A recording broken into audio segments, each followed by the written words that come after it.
Good evening, everybody, and welcome to our talk tonight. I'm Dirk van der Wallen from the Department of Government, and this talk tonight is being sponsored by a grant from the Deanery for an interdisciplinary course that Professor Elias and I are teaching on energy and society in the Middle East, and some additional funds from the Dickey Center.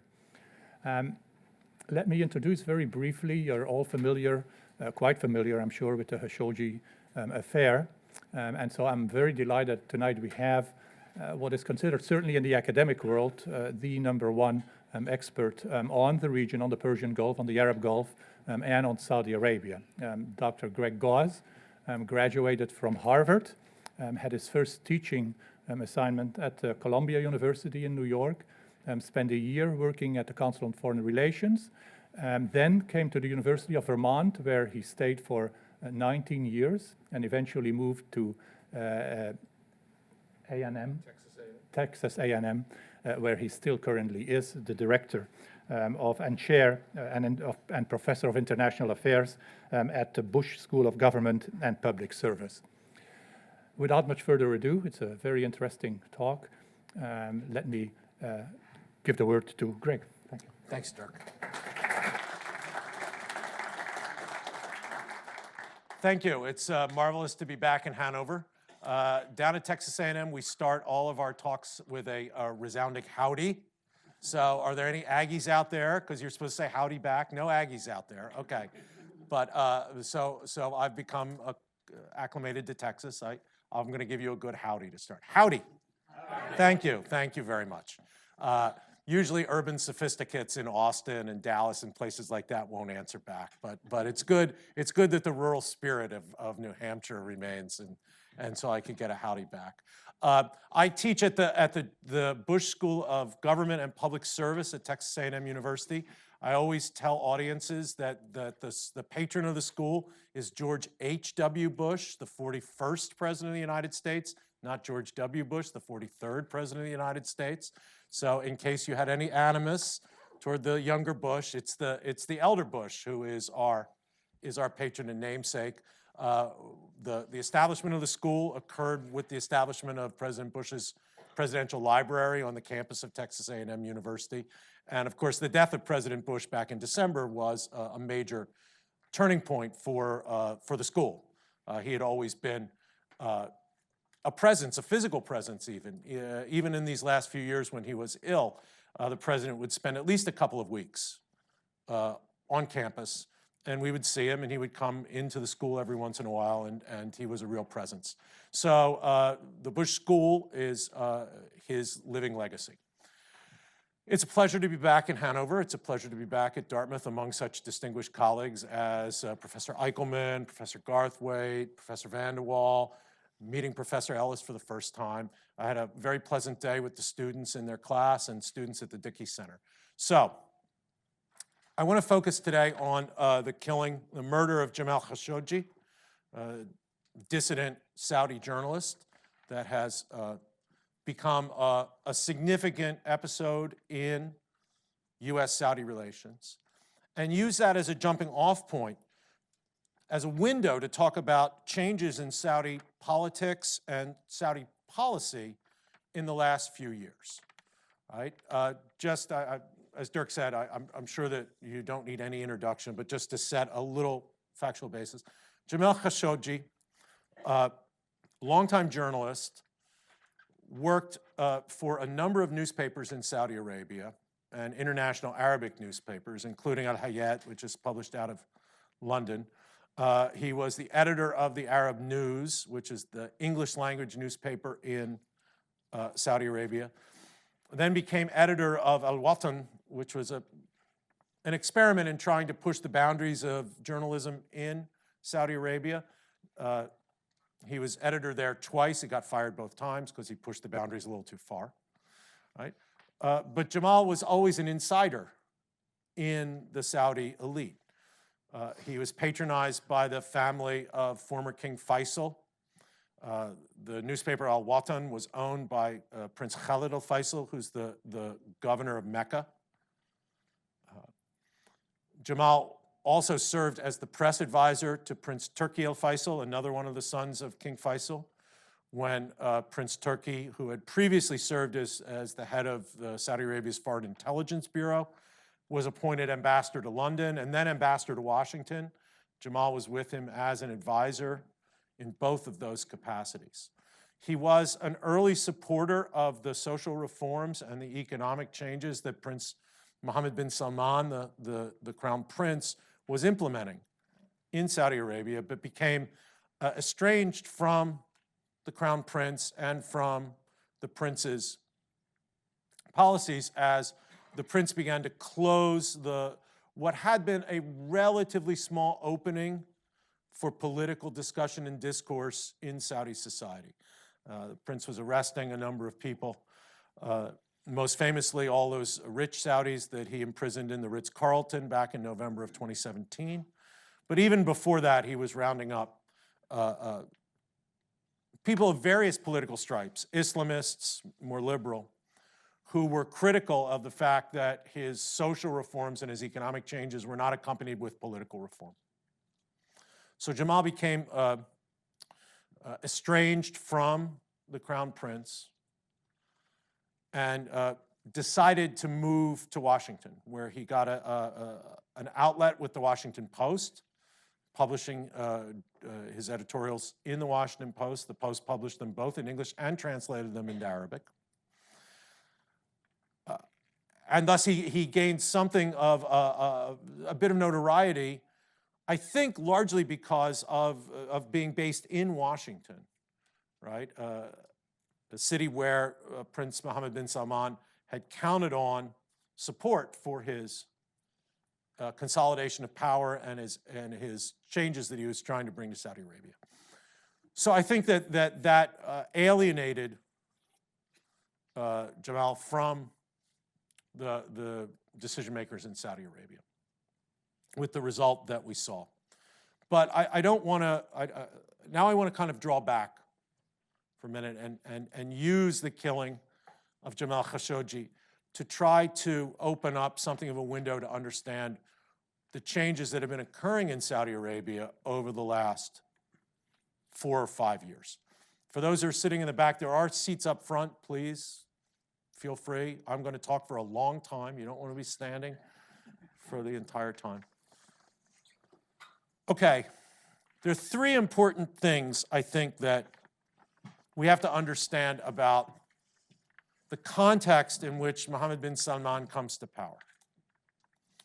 Right? The first is within the family itself, and I think in many ways this is the most important thing to understand in terms of current Saudi politics. So, King Salman, Mohammed bin Salman's father, becomes king of Saudi Arabia in January 2015. Right? He succeeds his half-brother, King Abdullah, who had succeeded his half-brother, King Fahd, who had succeeded his half-brother, King Khalid, who had succeeded his half-brother, King Faisal, who had succeeded his half-brother, King Saud. Do you see a pattern there? Right? In essence, Saudi Arabia was ruled by the same generation of princes from the early 1950s until now. That policy of, if you will, horizontal succession, not vertical succession, not going down the generations, but across the same generation, was basically established in the late 50s and early 60s.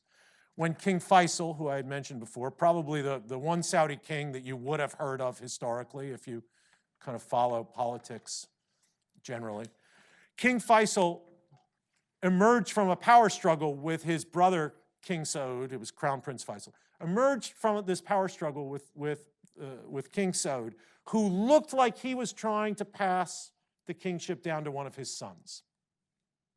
And Faisal basically organized almost all of his brothers and half-brothers against this effort by King Saud to kind of monopolize power within his own line. And thus, when Faisal comes in, he sets the precedent of this horizontal succession. And in essence, from that time until just recently, Saudi Arabia was ruled by a committee of princes, a committee of senior princes. Now, this form of government had all of the negative elements that committees have. And all of us who work at universities are extremely well versed in the negative elements of committee decision-making. Committees are ponderous. They are slow. They cannot take advantage of changing circumstances. They tend to be extremely conservative, right? But those negative elements of committees are balanced by the positive elements of committees, which are the other side of the coin. Really stupid ideas usually don't get implemented, right? Risky ventures are worked through, and the potential consequences are usually thought about, right? So committees can be very frustrating and conservative, but they also kind of prevent stupid stuff from happening. And that, to some extent, is the history of Saudi Arabia's policymaking from the late 50s until just recently. Ponderous, slow, careful, cautious, prudent, and in the end successful if one measures success by the stability of the ruling regime. A very successful venture through an extremely turbulent time in the Middle East, right? The Saudi regime, I can tell you that every generation of American Middle East specialists has written the obituary of the Saudi regime, right? The specialists from the 50s and 60s, the time of Arab nationalism, Gamal Abdel Nasser and all that, they wrote the obituary of this regime because the Arab nationalists were just going to sweep them out of power. I can show you declassified documents from the American State Department in which seasoned American diplomats made the same predictions, right? This regime is an anachronism, it's going to go away. Well, they saw Nasser off.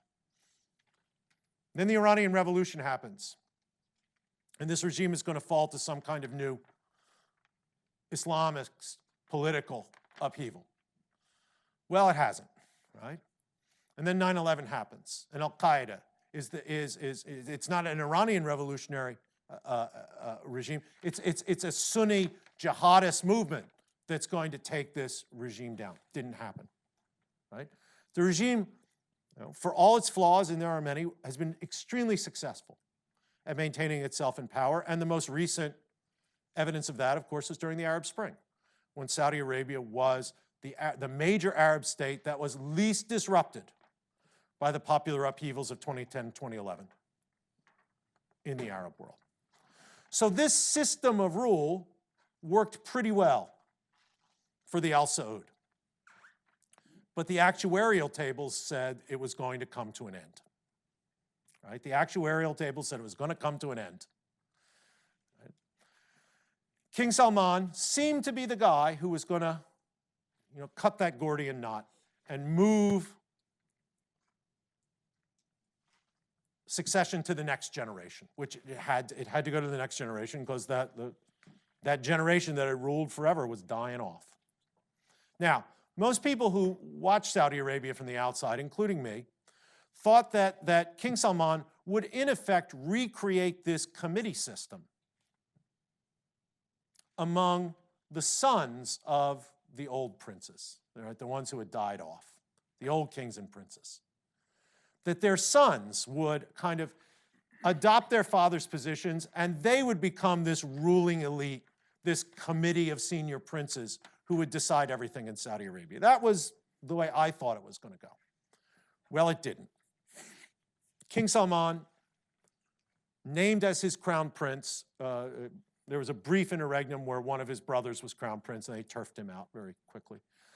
He named Mohammed bin Nayef as his crown prince. Now, Mohammed bin Nayef was the interior minister, the son of the former interior minister, right?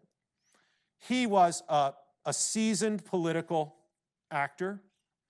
He was the person in Saudi Arabia who took the lead in the campaign against al-Qaeda domestically after the 9/11 attacks and after al-Qaeda's attacks in Saudi Arabia. And Prince Mohammed bin Nayef was America's favorite Saudi.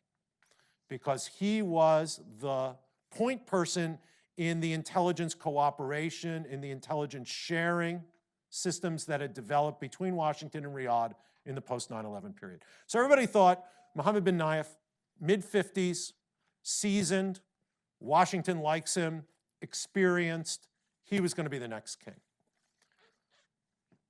But King Salman named his very young, less than 30-year-old son, Mohammed bin Salman, as defense minister at that time, giving this extremely young person who had no particular government experience, one of the major ministries in Saudi Arabia, named him deputy crown prince, and put him in charge of two committees, right, that were formed by King Salman, one on economic and social issues and one on oil issues, thus giving Mohammed bin Salman enormous amounts of power in the military and security area, in the economic area, and in the oil area.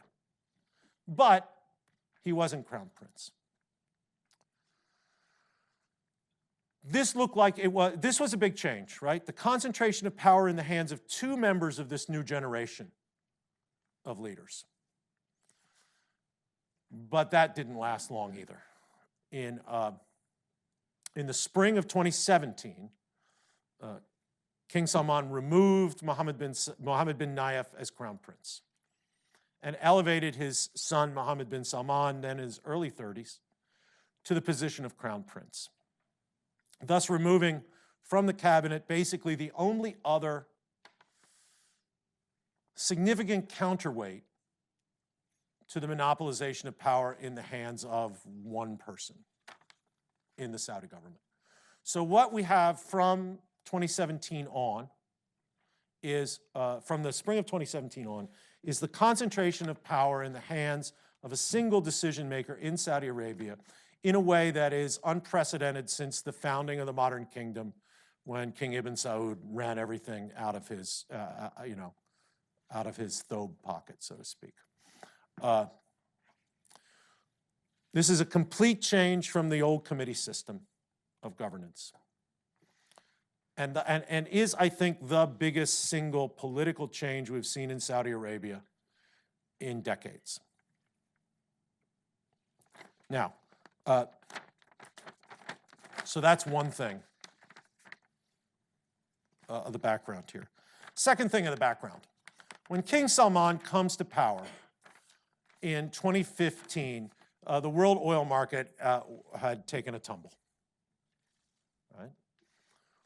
Oil prices were down in the 30s, in the low 30s, in fact, during late 2014 into 2015. This was a level of income. That level of price doesn't generate nearly enough income for the Saudis to maintain the political economy of oil that makes the place work, right? So, as the king comes in and as he places a lot of power in the hands of his young son, Saudis are looking at an oil price that cannot sustain the system. Cannot sustain the system. And this gives Mohammed bin Salman the leeway to try to enact significant political and economic change. The kinds of things that the Crown Prince has suggested doing, and some of which that he has implemented, I think would not have been acceptable if oil prices were at $70 or $80 a barrel, right? His long-term economic plan, which is called Vision 2030, right, talks about getting to an economy that is much, much less dependent on oil. And there's a lot of statistical guideposts that they're supposed to hit. But there's not a whole lot of how do we get there in this plan. But one of the things that MBS did almost immediately as a warrant of his seriousness about the changes that need to come was to reduce the subsidies on consumer goods. Your water, your electricity, your gasoline at the pump, all of these kinds of public services provided by the state at highly subsidized prices had led to serious inefficiencies in the Saudi economy. This is true of really all the oil economies. Had led to serious inefficiencies in the economy. But if you are a Saudi, right, working for a government salary, and all of a sudden your water bill goes up by 100%, all of a sudden you're paying double at the gas pump to fill up your car, all of a sudden you're paying maybe 4 times what you used to pay for your electricity, none of that is good, right? None of that is good. And it was these kinds of painful changes that Saudi leaderships in the past, even though like every economic plan that had been issued by Saudi Arabia and every bit of external advice that consulting groups and the IMF had given Saudi Arabia had said, you got to end this inefficient pricing system, right? People are using too much water, they're using too much electricity because you're not charging them. No Saudi leader was willing to do it. MBS was willing to do it. But I think that he had the leeway to do that because Saudis were looking at the price of oil and saying, yeah, we can't sustain this. We can't sustain this. Finally, the focus on Iran, the intense focus on Iran as the foreign policy threat in Saudi Arabia. That actually predates King Salman coming to power. It predates the rise of Mohammed bin Salman, right? Iran had been the focus of Saudi foreign policy for some time. Basically since the American invasion of Iraq in 2003, which the Saudis were very much opposed to and had counseled the Bush 43 administration not to do. Saudis said, what you're going to do is hand Iraq to Iran on a silver platter. That's literally what the Saudi foreign minister, Saud al-Faisal, another son of King Faisal, said publicly in the United States to the press. And he was basically right. The invasion of Iraq in 2003 and the removal of Saddam Hussein's regime opened up that regime to Iranian influence in a way that had not occurred for decades previously. The Saudis saw that and basically said, Iran is now dominant in Iraq. It has very close relations with the Assad regime in Syria and has since the early 80s. And their client, Hezbollah, is the dominant force in Lebanese politics. Right? Iran is surrounding. This is the view in Riyadh before 2015. Iran is surrounding us. The Iranian nuclear program was a focus in Saudi Arabia before King Salman came to power. It was King Abdullah who told the Americans during the Obama administration, right, that if the Iranians get the bomb, we're getting the bomb. They didn't say how. Right?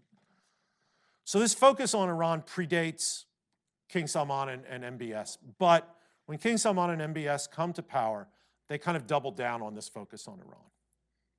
Right? And I think that that's the context in which the Saudis and their Emirati allies go into Yemen in 2015. They see the Houthi movement in Yemen, which is aligned with the Iranians, although not a creature, they're not a creation of the Iranians the way, say, Hezbollah in Lebanon is. But it's aligned with the Iranians. They see the military success of the Houthi movement in 2015, capturing Sana'a, moving toward Aden, and they basically said, if the Iranians can consolidate their position in Yemen, then we are truly surrounded, to the north and to the south. And so the Saudis went in. That was MBS's decision, and it's his war as defense minister. Right? But unlike some of the other things MBS has done subsequently, and I'll get to them in a minute, the Yemen campaign was not unpopular in Saudi Arabia.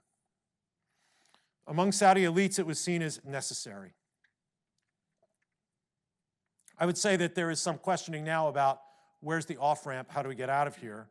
How can How can we get out of here while achieving some element of our gains? When MBS went into Yemen, it was with, I would argue, the support of Saudi elite opinion.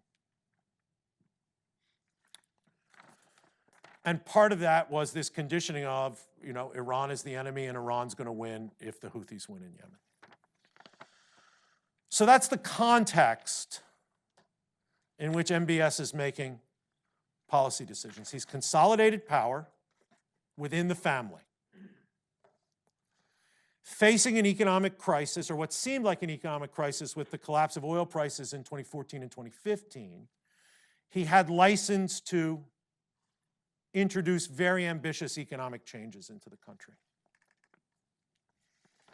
And the foreign policy focus on Iran was something that he inherited, but was more than willing to continue. Okay, so what about him personally? I think that there are a couple of things to remember as we look at his own decision-making style. First off,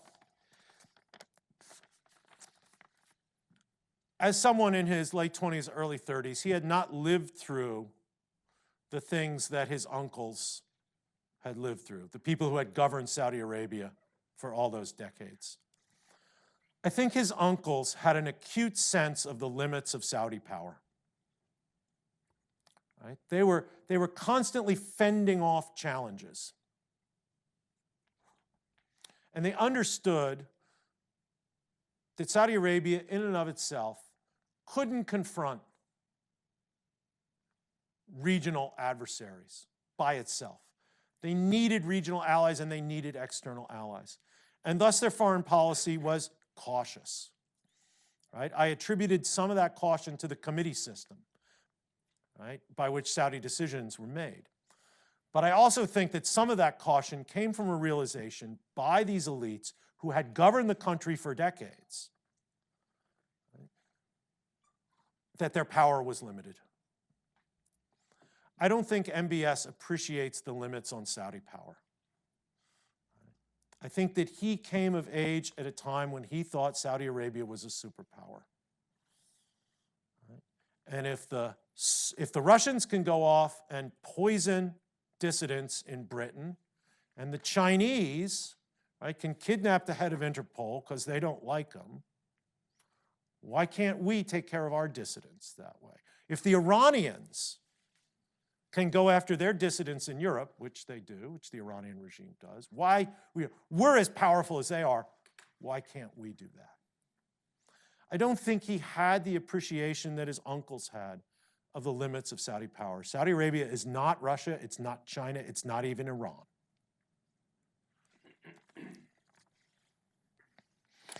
He also thought, Mohammed bin Salman also thought that he had the strong support of the Trump administration. And here we have to take a little detour into American politics. The Trump administration was introduced to Mohammed bin Salman as a personality before it came to power.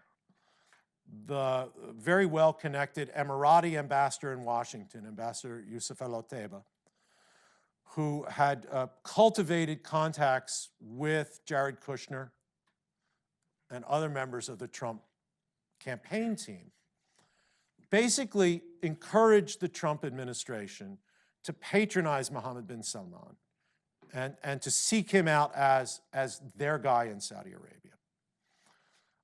The Trump administration coming to power at the beginning of 2017 did this. Right? It publicly received Mohammed bin Salman in a way that it didn't receive the Crown Prince, Mohammed bin Nayef. It signaled very clearly that MBS was their guy. And the fact that MBS becomes the Crown Prince just a few weeks after President Trump's trip to Riyadh is not seen as a coincidence by anyone in the Middle East. In fact, the Trump administration bragged about it. You can go back and look at there was a New York Times article, the headline of which, if I remember it correctly, was something like, "Trump gets his man again, this time in Saudi Arabia." Now, American presidents in the past have been extremely reluctant to be seen as intervening in the politics of the Saudi family. And I think with good reason. Right? I think with good reason. But the Trump administration was not constrained by that past practice, as it's not constrained by many other past practices. Right? Right? But it was not constrained by that past practice, and it was very upfront about hitching its policy towards Saudi Arabia to this one person within the family. And thus, Mohammed bin Salman felt that he had, the unreserved, unconditional support of the Trump administration as he went forward with Saudi policy.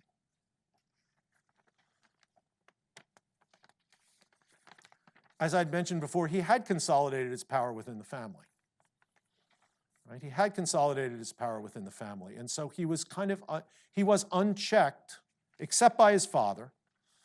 And King Salman is not, and doesn't take an active role in day-to-day governance, but he clearly still has a veto on whatever goes on and can rein in Mohammed bin Salman if necessary. But that was the only restraint that MBS had in terms of his decision-making. And finally, I think that it's clear from everything we've seen about him that he's a risk taker. He's willing to take risks. Right? Some people are cautious, some people are risk takers. He's a risk taker. So that sets up kind of the background and then the individual constraints and incentives that Mohammed bin Salman had in front of him. So he's tried to make changes in Saudi Arabia in three areas. The first is social. And this is when the Western press and the American political class thought he was the greatest thing in the world, right? Was when he changed the legislation in Saudi Arabia to allow women to drive, right? If there's one thing that every American knew, if there were two things, if there were two things, that's a Monty Python joke. If there were two things that every American knew about Saudi Arabia, they were what? What were the two things that every American knew about Saudi Arabia? Women aren't allowed to drive, and 15 of the 19 hijackers on 9/11 were from Saudi Arabia, right? Those are the two things that every American knew about Saudi Arabia. And they weren't good things from an American point of view, right? For decades, the decades that I've been going to Saudi Arabia, smart Saudis have told me, this society is ready for women to drive. It's our political class that won't have the political will to go ahead and do it. Mohammed bin Salman had that political will. Right? He didn't have to go to committees. Right? He didn't have to worry about what the religious establishment was saying. He had the power and was willing to take the risk to cut through this Gordian knot of Saudi politics and basically say, this is stupid, women should be able to drive. Now, I think for all the things Mohammed bin Salman has done, that is probably the one that's going to have the most long-lasting consequences. I don't think that we can underestimate the importance of this change in Saudi Arabia. Economically, right? The enormous inefficiencies built into the economy by the fact that women couldn't drive. The limitations on women entering the labor market because they couldn't drive. The enormous amounts of money that Saudi families had to pay to foreign workers to be their drivers. Hundreds of thousands of foreign workers have left Saudi Arabia in the last year, and a lot of them were people who were employed as drivers. And this change, which everyone said this is going to, the religious establishment, the religious conservatives won't accept it, it'll be awful. It's happened with surprisingly little blowback. Surprisingly little blowback. I always thought that the wives and daughters of the clerics would be the first behind the wheel. Right? And I've seen no evidence to the contrary. The other things that he's done, the movie theaters, the relaxation of the norms of gender mixing in public spaces, are part and parcel of these changes that have made him, I think, genuinely popular with a swath of Saudi society, especially young Saudis. Right? So we should credit him with knowing his society. I mean, these were social changes that people thought would lead to upheaval, at least substantial blowback in Saudi Arabia. Hasn't happened. That's on the social side. On the economic side, he's had more problems, right? The implementation of Vision 2030 has not been easy. And I would argue that the increase in oil prices, right? Vision 2030 is introduced when oil prices are really low. Oil prices have gone up a bit since then. They fluctuate, right? It's a lot harder to ask Saudis to accept the short-term pain of the changes in the economy that Vision 2030 talks about when oil prices are closer to $60 or $70 a barrel than when they're $30 a barrel. And in fact, a number of steps, right, that had been part of the implementation of Vision 2030 have been rolled back, right? Some of the efforts to say, restrain the wage increase, restrain the wages of government employees, right? The vast majority of Saudis who are in the labor force work for the government. The vast majority of the private sector employment force is foreign labor. Right? Vision 2030 says the private sector is going to be the place of growth, of job generation for the growing Saudi population. So you got to get Saudis to take jobs in the private sector. The problem is private sector tends to pay lower wages than the government sector and tends to expect longer working hours. So how are you going to move Saudis into the private sector? Well, maybe you're going to restrain their wages. And there were efforts to not so much cut salaries, but to take away bonuses that had become kind of part of the yearly, they were renewed every year, and so people had come to see them as part of salaries. MBS started taking them away. They've been restored.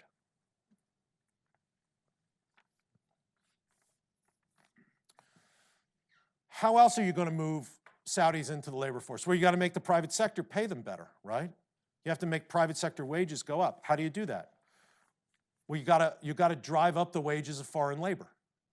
So foreign labor and Saudi labor, the cost difference isn't that great.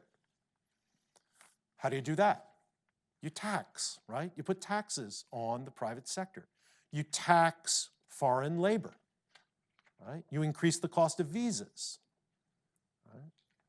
You put a tax, you put regulations in that require Saudi private sector entities to hire X percentage of Saudis, or right, their taxes go up, or they lose visas for foreign workers, things like that. And Mohammed bin Salman has done that, but the business community has pushed back. Right? The business community has pushed back. The Saudi private sector is a very well-organized interest group in the economy. It's also a job-creating machine. In the last decade or so, there's probably been 1 million jobs created in the Saudi private sector, but 90% of them went to foreigners. Right? Because the Saudi private sector business model is low-wage foreign labor, right? Not higher-wage Saudi labor. The private sector has been reluctant to invest in the Vision 2030 areas where they say private sector investment is required. Right? This is, I think, one of the reasons why Mohammed bin Salman arrested over 300 of the elites of the private sector, of the Saudi business community, back in November of 2017 and locked them up in the Ritz. Locked him up in the Ritz-Carlton, like the most luxurious jail in the world.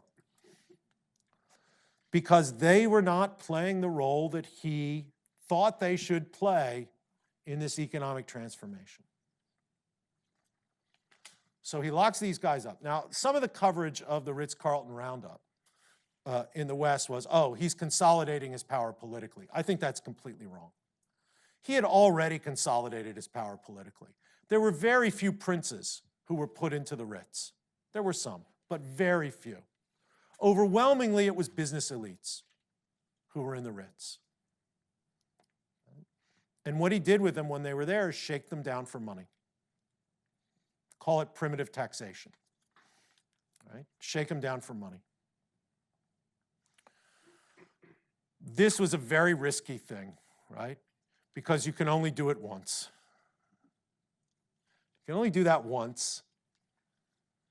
Because if you're a private sector investor and you've just learned that the old rules no longer apply, right? The old rules of the Saudi private sector were pretty well known. The level of corruption, who you had to pay off, what you could do, what you couldn't do. It was pretty well known.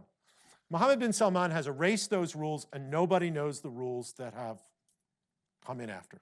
It's not clear what the new rules are. So in that atmosphere, is the private sector going to invest? No, they're not only not going to invest, they're going to take their capital out of the country. And we have seen a fair amount of capital flight out of Saudi Arabia. Now, another element of Vision 2013 was the attraction of foreign investment into Saudi Arabia in sectors other than energy, right? Foreign investment will always come into the energy sector in Saudi Arabia, right? Those are huge contracts. There's special legal, administrative agreements made to govern those kinds of investments, right? Any kind of disputes are adjudicated in London by European judges, blah, blah, blah, all that stuff, right? So there's always going to be energy investment in the petrochemical industry, in the natural gas industry, if the Saudis open up in the oil industry. But Vision 2030 wanted investment outside the oil industry, into other sectors of the Saudi economy. And those investments are going to be smaller. Foreign capital is not going to come into a place where it has seen that assets can be taken without due process. And so, in this kind of risky effort to kind of remake the rules of the Saudi private sector, I think Mohammed bin Salman has alienated two of the communities that he desperately needs to make these economic changes work. He's alienated the Saudi private sector, and he's scared foreign investors.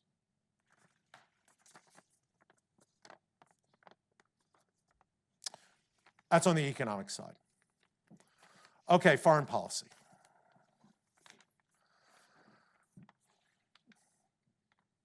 This is where we can see the risk-taking.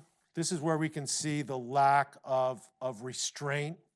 This is where we can see the unwillingness to think through the second and third order consequences of actions most clearly.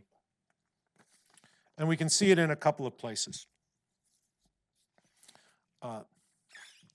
As I said, I think the war in Yemen was something that almost any Saudi government would have done. But I'm not sure that any Saudi government would have pursued it in the same way for the number of years that Mohammed bin Salman has done so. Trying to find some kind of diplomatic solution to the Yemen war is a real challenge because the only foreign power that has any kind of leverage on the Houthis in Yemen is Iran.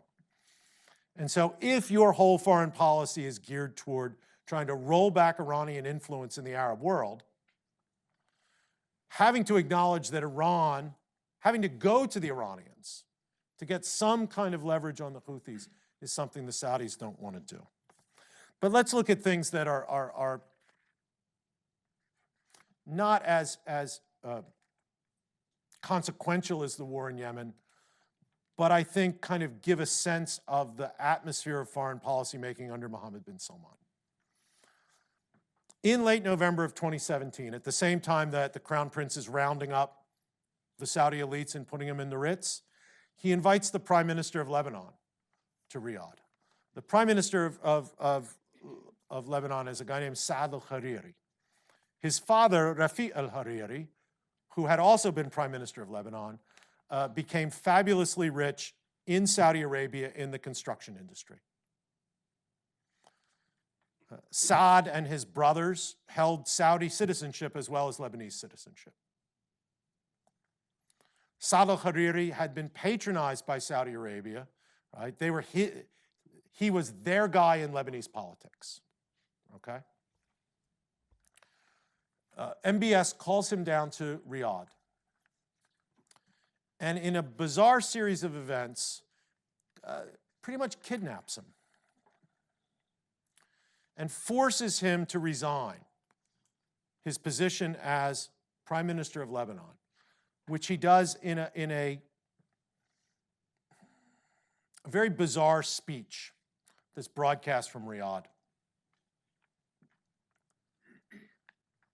Now, why does he do this? Well, the speculation is that MBS thought that if Saad al-Hariri resigned as Prime Minister of Lebanon, there'd be a political crisis in Lebanon in which Hezbollah would lose out. And Iran would lose out as a result of that. The exact opposite happened. Right? People within the Sunni community in Lebanon said, what is going on with our Prime Minister? Right? The French and the Americans pressured the Saudis. They said, what are you doing? Send this guy back. Right? Saad al-Hariri goes back to Beirut, rescinds his resignation. The Saudis look ridiculous. Hezbollah looks like a hero because they supported him and said, he's our national leader, he has to come back, blah, blah, blah. They didn't believe any of it, but they got to portray themselves as good Lebanese patriots. Now, I would argue in the old Saudi system that never would have happened because the committee would have stopped it. The committee would have stopped it. But when you have one guy making the decisions who doesn't appreciate the limits on Saudi power, who doesn't have much experience in the politics of the Arab world, you get these kinds of risky, foolish endeavors. Take something that's even more marginal, but tells us something about the character of the foreign policy making. In the summer of 2018, the Canadian Foreign Ministry issued a tweet criticizing the human rights behavior of the Saudi government. That's what Canada does. It tweets about human rights, right? That's what the Canadian Foreign Ministry does. It has tweeted about Saudi human rights issues in the past. It will undoubtedly tweet about them in the future. Who cares? A tweet from Ottawa. In reaction, Saudi Arabia cut diplomatic relations with Canada, withdrew all of the Canadian students who were about to start the fall term at Canadian universities, ordered all of the Saudis who were in Canadian hospitals for medical treatment to leave, and started a Twitter war with the nation of Canada. This is the kind of thing that people do out of personal pique, not out of considered rational judgment about the foreign policy consequences of their actions. And I think it's in that context that we have to understand the murder of Jamal Khashoggi. Right? He was no threat to the Saudi regime. He was, in fact, an insider in that regime. Extremely mild-mannered. Didn't have a political movement behind him. Right? Had a powerful pen and had friends in Washington. But he was hardly a threat to the Saudi regime. It's the kind of action that we've seen in past ages. Those of you who are familiar with the story of Henry II and Thomas à Becket, who will rid me of this troublesome priest, right? It's that kind of unilateral decision-making atmosphere in which nobody tells the decision maker, well, that might be a good idea, sir, but don't you think we should maybe think about it a little bit more, and what are the consequences? And I think that's, it's in that context that the killing of Jamal Khashoggi occurs. In this context of monopolization of power, right? In this context of a lack of checks on the decision-making power of the Crown Prince. Now, one can argue that the monopolization of power is absolutely necessary to change things in a very stagnant political system, right? And I kind of made that argument about women driving and the social changes. But the flip side of that monopolization of power, particularly in the realm of foreign policy, is a lack of appreciation of the consequences of one's actions and foolish risk-taking. Right? To paraphrase Talleyrand, the killing of Jamal Khashoggi was both a crime and a mistake, right? Because it focused attention in Washington on the Saudi-American relationship, a relationship that has never been particularly popular in the American political class. Right? The only place that the Saudi-American relationship has had defenders has been the White House. And that's not just the Trump White House. Every White House has wanted close relations with Saudi Arabia because of its oil wealth, because of the strategic situation in the Middle East, right? But in this case, the people who don't like Saudi Arabia, for all sorts of reasons, could coalesce as a result of the killing of Jamal Khashoggi. The media could coalesce because he's a journalist. And the Washington Post, he worked for the Washington Post, and the Post has understandably made this case a major element of its coverage. It will not let this case die. And the Post is not the Des Moines Register or the Sacramento Bee. It is the newspaper of the capital city. And so it has some power in setting the agenda, right? More liberal critics in the United States never liked Saudi Arabia because of the women driving thing, right? The lack of human rights. And it looked like there was some change in that on the women's side, but the killing of Jamal Khashoggi just brought back to liberal critics, right, the problems in Saudi Arabia. Right? Neoconservatives never liked Saudi Arabia because of its lack of democracy. Some of the neocons are willing to kind of side with Saudi now because it's anti-Iranian, and they see Iran as the big problem. But those in Washington who have advocated for democratic change in the region have never liked Saudi Arabia. The killing of Jamal Khashoggi has given all of these groups kind of an issue on which to coalesce to criticize the Saudi regime. So I don't think the issue's going away, particularly with the Democrats taking over the House. There'll be hearings about the case. I'm sure that they will call officials of the Trump administration in.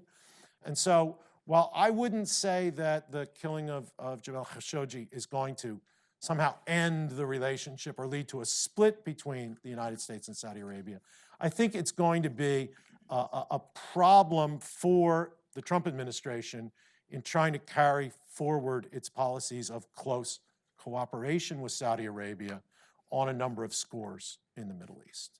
So with that, I think I've probably taxed your patience a little too long. I'm more than happy to take questions. Because we're recording, if you could wait until the microphone comes to you, that way people who watch this will be able to hear your brilliant question rather than just have to infer it from my answer. So please, floor's open, not all at once here. Yeah.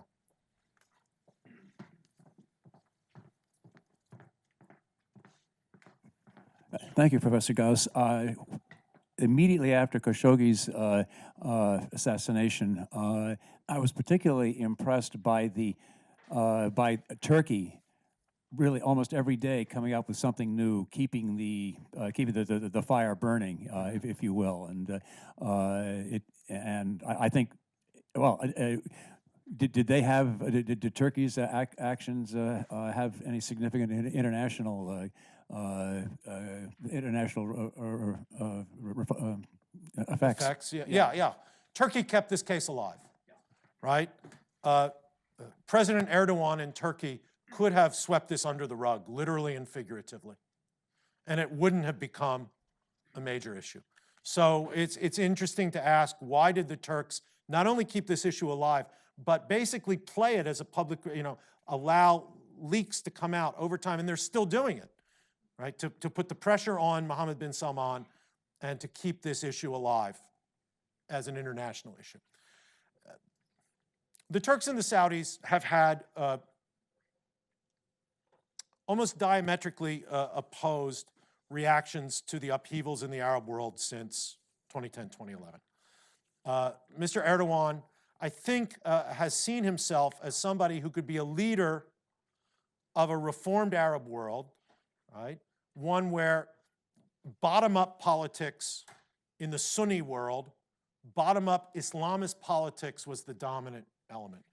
The Muslim Brotherhood is an Arab organization, not a Turkish organization, but Mr. Erdogan is sympathetic to the Muslim Brotherhood's political agenda in the Arab world. Again, bottom-up, populist, quasi-democratic, right? All the things that Erdogan's Justice and Development Party are in Turkey. And so Erdogan, I think, saw himself as the leader of this new bloc. And think about the early days of the Arab Spring, right? Muslim Brothers win the election in Tunisia to parliament. Muslim Brothers win the Egyptian parliamentary election, right? The revolt against Bashar al-Assad starts. Well, if Bashar al-Assad falls, who's going to be the beneficiary? One could make a legitimate assumption that it might be the Muslim Brotherhood in Syria. Okay. The Saudis see the Muslim Brotherhood as a threat. That very same bottom-up, populist, quasi-democratic, Sunni Islamist politics is a threat in Saudi Arabia. Whereas for Erdogan, it's his wave. So the Saudis and the Turks were on different sides since the Arab Spring. Even when they both agreed on a goal, like getting rid of Assad, they backed different groups. And they didn't cooperate in Syria. One of the reasons the Assad regime is still with us is that the outsiders didn't cooperate against him. So I think Turkey and Saudi Arabia have been at loggerheads since the Arab Spring. Jamal Khashoggi, I don't think it's a secret to say that he was in his youth sympathetic to the Muslim Brotherhood. Right? Some people say, oh, he was a member. People who know him better say he wasn't. But he covered, I got to know him when he was covering Islamist politics in the early 90s for Al Hayat newspaper. And he was really good on covering the politics of the Muslim Brotherhood in Jordan, in other parts of the Arab world, because he had really good contacts and kind of sympathized with them. Now, he had an intellectual journey where he became, I think, much more what we would call liberal. But he was sympathetic to the idea that if you're going to have more open politics in the Arab world, you have to find a place for Islamist democratic politics. Right? And I think that that's one of the reasons that he was welcomed into Turkey. Now, there's also, he's of Turkish background. Khashoggi is a Turkish name. So his family has been in the Hijaz in Western Saudi Arabia for generations, but Turkish background. So he had a certain affinity for Turkey. And of course, he was getting married. He found a bride in Turkey. He had gotten divorced in Saudi because when he left, his family didn't leave, and that's why he went to the consulate to get the evidence of the divorce. Okay. So I think that Erdogan saw his killing as an insult, right? As an insult to him and to Turkey. I think he saw it as an opportunity to cut the legs out from under this young guy, Mohammed bin Salman, right? Erdogan never, and the Turks never criticized the king. They never mentioned the king in any of this, right? It was always MBS. And I think that they saw this as an opportunity to kind of undercut this guy, maybe get rid of him, and kind of reassert a Turkish leadership role in the Sunni world. The trouble with going after the king, or the crown prince, of course, is if you want to get rid of him, is you better get rid of him. And Erdogan has not been able to do that. So I think that Saudi-Turkish relations are going to be extremely complicated going forward. I have one back there.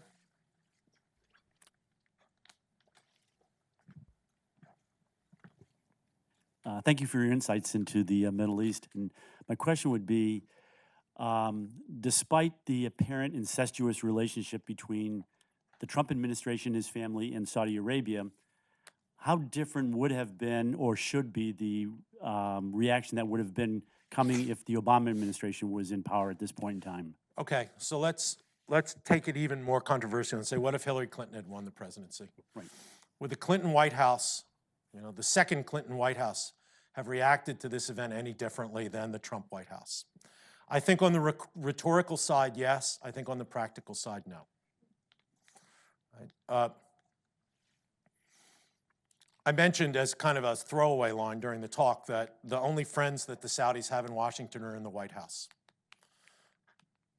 But that is not contingent upon party or ideological position of the president. Every American president has wanted to have a strong relationship with Saudi Arabia. And I think Hillary Clinton would have not been different in that regard.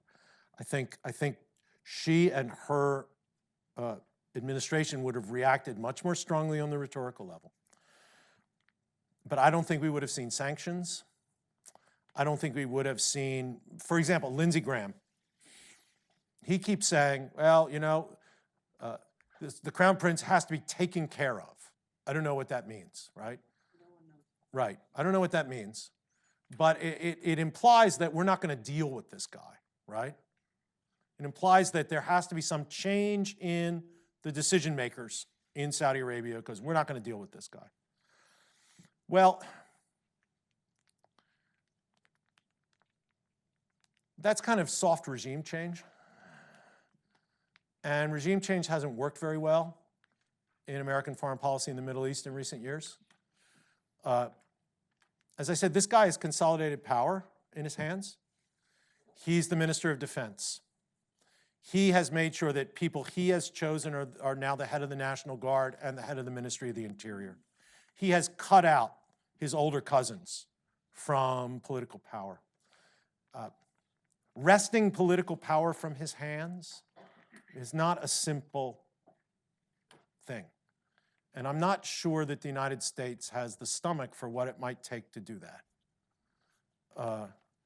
And thus, that's why I think that, if a third Obama term, Hillary Clinton in the White House, the rhetoric would have been different, but I'm not sure that that much else would have been different on this.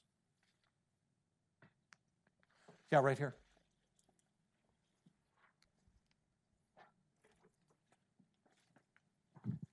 A marvelous discussion. Is this on? I think it's on.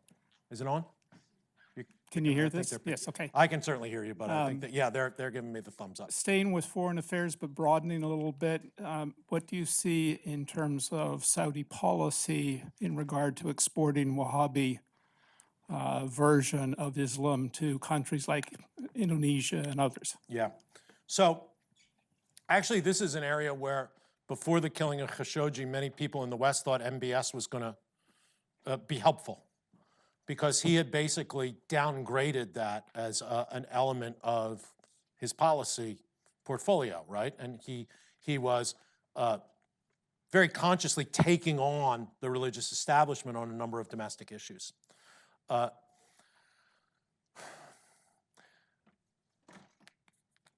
I think that there has been more concern in Saudi Arabia about this issue since 9/11 because of the pressure from the United States, because of the pressure of other actors in the international community.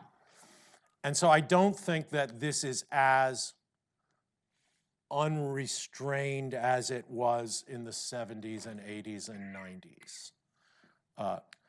But I don't think you're going to see Saudi Arabia not being a player in world Islam, because the Saudis see that as one of the areas in which they are competing with the Turks and the Iranians for influence regionally and globally. The question then becomes how do you press the Saudis to keep this proselytization effort within a framework that's not going to encourage radicalization? That's really hard, right? But I think one of the ways you do it is by keeping an eye on the appointments that are being made. And you know, for all the bad things that Mohammed bin Salman has done, he's made some interesting appointments in these international Islamic organizations that Saudi Arabia runs. Appointing, well, I'll give you one example. The new head of the World Muslim League, Muslim World League, the Rabita al-Alam al-Islami, is a guy named Mohammed al-Isa, who's extremely controversial in Saudi Arabia because he's so liberal. I mean, he wants to meet, he visits the Holocaust Museum. He wants to meet with leaders of other religions. I think he's met with the Pope. This is not the kind of thing that normal Wahhabis do, right? So in some sense, I think that MBS has been kind of positive on this score. But I don't see Saudi Arabia kind of giving up, because their line is, all these guys, bin Laden and all, these guys are deviants. Right? The true Wahhabi mission, the true Wahhabi interpretation of Islam is moderate, and I mean, that's their line, right? Now, it's xenophobic and puritanical and all those things. But in the Saudi variant of it at home, it's also politically pretty quietist. And it emphasizes that you got to be loyal to the ruler.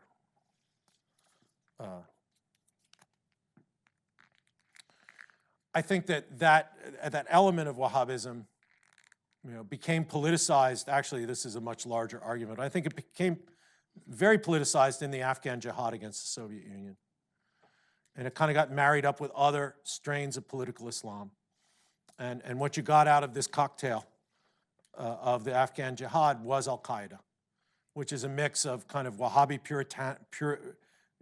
Puritanism and xenophobia with kind of more extremist Muslim Brotherhood political activism and willingness to kind of challenge leaders, call them illegitimate, right? And it's that kind of interesting fusion of ideological strains that gave us Al-Qaeda in the first place. So, I mean, you're never going to see Saudi Arabia leave the field, right? So the question is, can they stay in a certain lane? And we'll see. Going ahead. Yeah, right. Oh, Dale, go ahead. Professor Eichelman. And then we'll get you. Hi. Oh, there's the microphone. Thank you so much. Okay. Let me ask you a question at a slightly different level. Whatever we think about Saudi policies or leadership, the Khashoggi affair suggests an incredible standard of mediocrity in the instruments of government. Let's just say a level of educational sophistication where one gets beyond dissecting a body, which they did a pretty good job of, evidently. Australian training and the best of Scottish training, I think it was. The conception of what to do was as bad as Saudi comportment in the Yemen, okay? Let's leave aside the money paid for public relations in Saudi Arabia and so forth. It's not exactly, these are not exactly signs that the Saudis left to themselves, which of course they will never be, are capable of managing the sorts of things that 2030, let alone anything else, calls upon. I don't want to get off on the educational facilities and so forth, but never has so much, in my view, been spent with so little output in terms of the Saudi educational system and investment. What's your view? Can you be more optimistic about having the levers within Saudi Arabia for the Saudis to manage affairs better at the level below the top? Yeah. So I think you're absolutely right that the conduct of this operation that killed Jamal Khashoggi was just as a pure intelligence operation, amateurish in the extreme. It didn't bespeak any sophistication. You know, if you're going to do bad things, do them well, right? And do them in a way that doesn't bring, you know, the whole world's attention on you. And Saudi Arabia is not competent in that regard. I think in the old days, the Saudi regime is not a liberal regime, right? It's an authoritarian regime, and it has treated its enemies in the past with brutality. It has also treated its enemies in the past with the carrot rather than the stick, right? And it has co-opted enemies and brought them back, right? But in the past days, I think that the Saudis would have farmed this out to Lebanese and Palestinians, right? To be very blunt about it. And it would not have been done in this grotesque fashion. It does bespeak a level of inexperience and lack of sophistication that is troubling. I think the Saudi elite is extremely sophisticated. I think that what this indicates is that the Crown Prince is not seeking the advice of enough of those elites, right? Including people older than he is in the family who might have been able to warn him of the consequences of these kinds of actions. So I'm not saying anything that I think people in Saudi wouldn't say. The people that the Crown Prince has surrounded himself with in the last couple of years are not the examples of the best of the Saudi elite. And one hopes that, so can America do anything about this? Can America do anything about this? Yeah, can America do anything about this?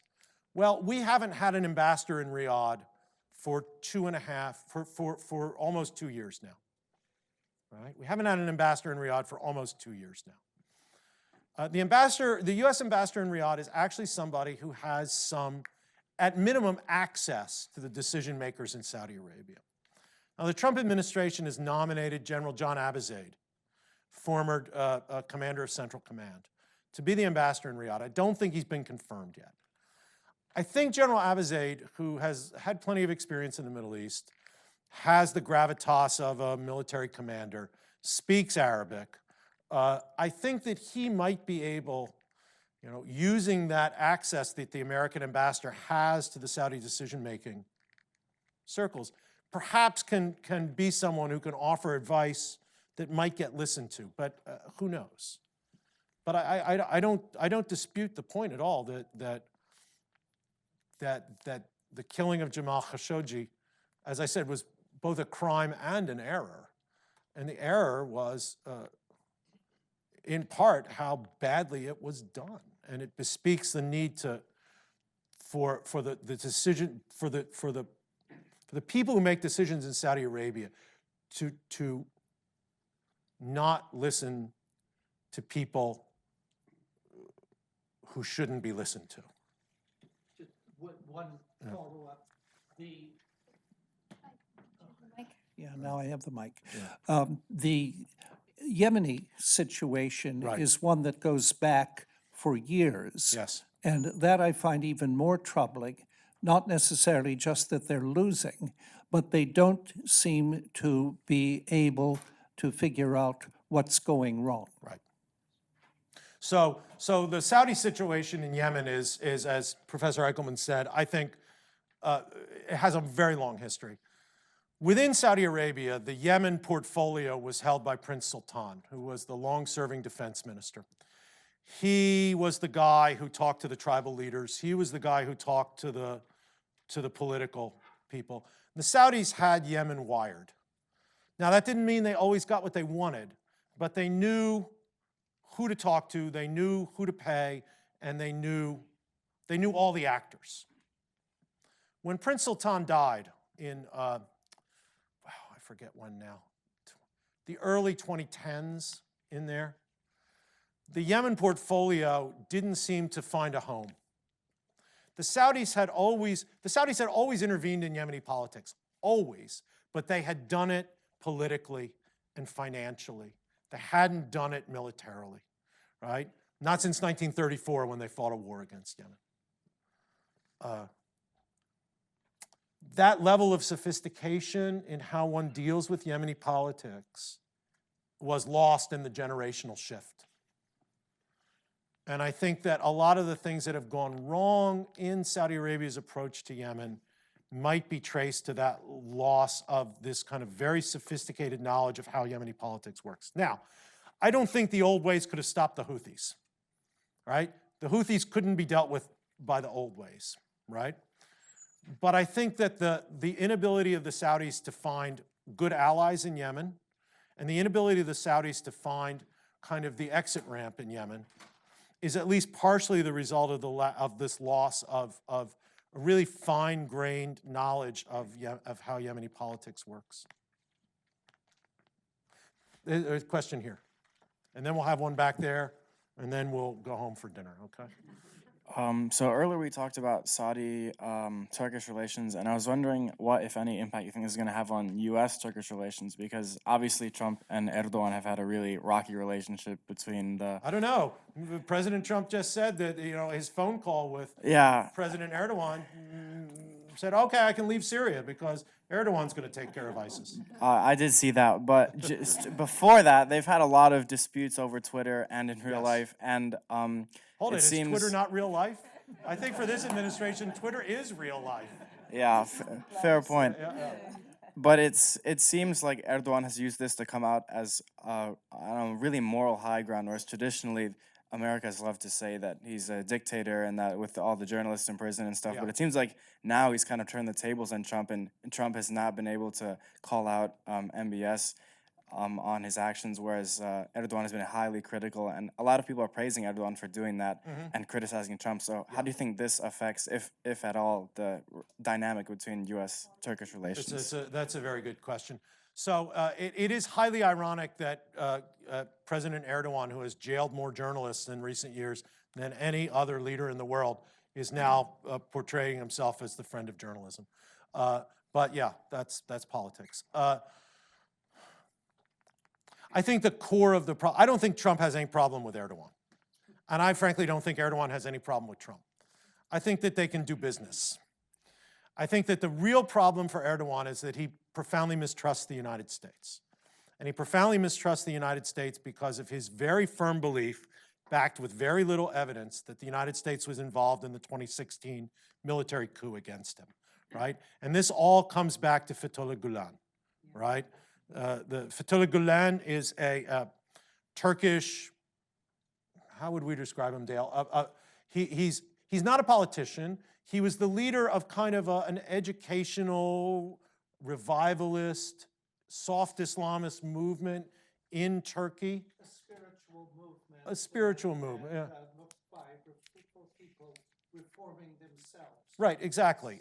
So it's kind of a Sufi thing almost, right? But the Gülenist movement became extremely powerful in Turkey. And in fact, it was through an alliance with the Gülenist movement that the AKP, right, Erdogan's party, built its majority in Turkish politics. Well, they had a falling out. Mr. Gülen now lives in the Poconos in Pennsylvania. Erdogan blames him for the coup attempt in 2016. Perhaps not without reason. It does appear that the Gülenist movement was involved in the coup attempt. And Erdogan wants Gulen extradited to Turkey. The Obama administration wasn't hearing it. The Trump administration, a much more transactional administration, I think might be willing to trade Gulen for what? I don't know. So, right, the pastor, there was an American pastor who had been held in Turkey for a number of years. Erdogan let him out during this whole fallout of the murder of Jamal Khashoggi. So I don't know. But I don't see, I think it would have been harder for Erdogan and Obama to get together than it will be for Erdogan and Trump. And a final question back here, yeah.